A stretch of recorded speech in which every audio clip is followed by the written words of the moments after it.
To continue with fetching the list of addresses from the backend, we first have to write the HTML template of what it would look like.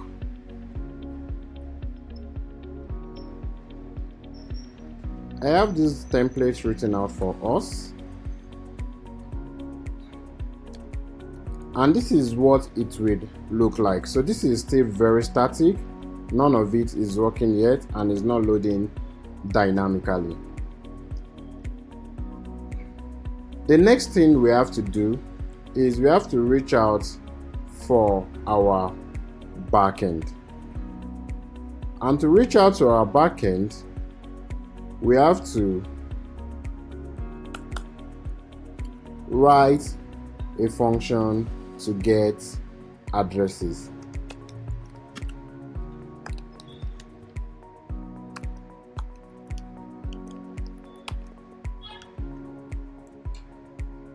So we'll be using Axios and we'll be calling our endpoint similar to what we used earlier, but this time we are calling get endpoint.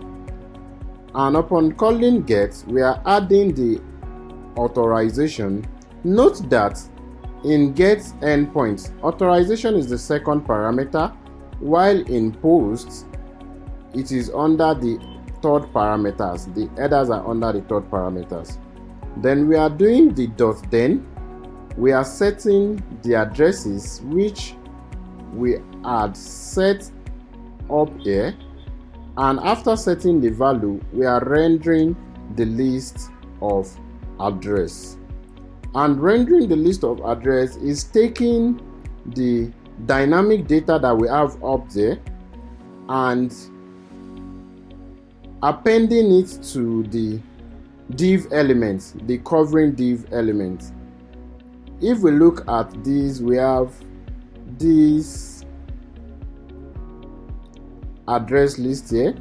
So let's get that element. Okay, we have it here already, and we are saying address list dot inner HTML is equals to no address saved. That is if we are not getting anything from the backend.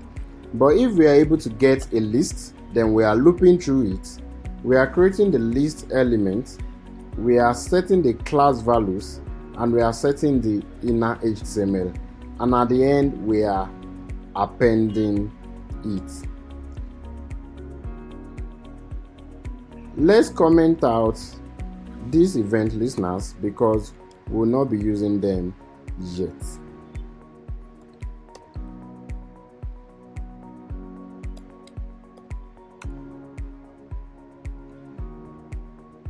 After writing the function to get and render address, the next thing we have to do, it's not yet automatic. If we refresh, we won't notice any changes because we have not called this function. And the best way to call this function in this environment is when the page is fully loaded, and we have an event called DOM content loaded. So we are binding to the DOM content loaded event, that is when the page is completely loaded, then get the addresses. So let's see if this is correct. We are expecting to see these plus the two addresses we created earlier making 3. Correct. Now we have 3 addresses, which means it is looping through the list of addresses from our backend. If we add another address here now, it would be showing 4 addresses after reloading the page. I'm not sure if we have done automatically updating the address list. We've not done that. But if we reload, we should have more than 3. I don't know why we still have 3. We'll check that together quickly. Let's inspect. Let's go to the network tab and let's refresh. Let's look through the list of the data that we received. We have 3 data here. 1, 2, 3. So I expect this to be 4. Once we call it within the DOM content loaded, we expect it to be loaded on the front end. Quickly, I noticed some things that we did not do in the last video. So first of all, we are using delivery addresses. So this should be user addresses, which should be the same thing with what we are using in the post request. And we also did not add the user address when sending to the backend. And we should filter by the user address when we are getting the records from the backend as well. This is important in tenancy, where you try to get information that is only relevant to a particular user alone. Let's load our front end and let's see what this looks like as at now. So I'm refreshing the page and I'm creating a new address.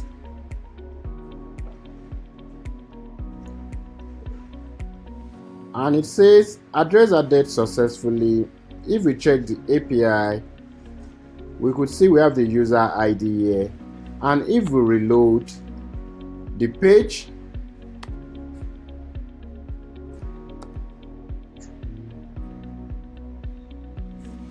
so reloading the page, we expected to see the user, but looking at the request, I realize it's not being called yet. Let's find out why. So we have the get addresses, and let's check the console log.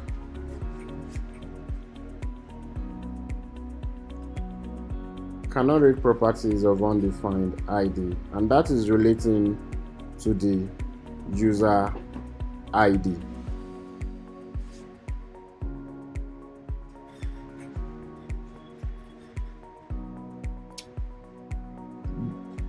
The reason for this is because the get addresses is loading immediately the DOM content is loaded, while the user address user data is set after this stage. So it will be safer for us to get our get addresses out of this place and get it inside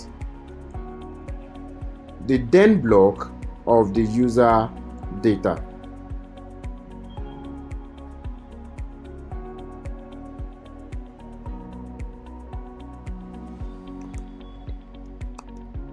Okay, good. Let's check it out now.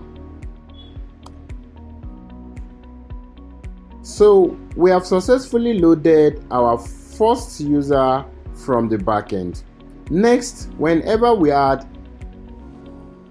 an address to the list, we want to be able to see it on the list of addresses immediately without refreshing the page.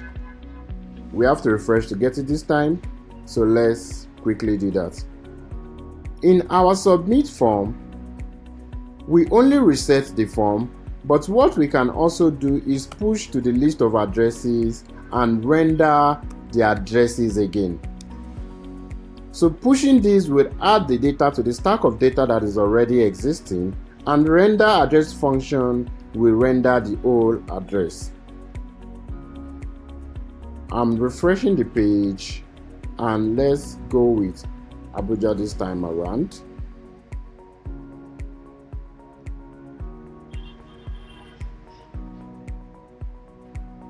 And once I press OK, we see Abuja show up almost immediately because we have re-rendered the page to ensure we have this. Next, we'll be working on the edit functionality, which is, we've worked on post, which is create request. We've worked on get request, which is the read request. The update request is the one that is related to edit, which is the what we'll be working on next. See you in the next video.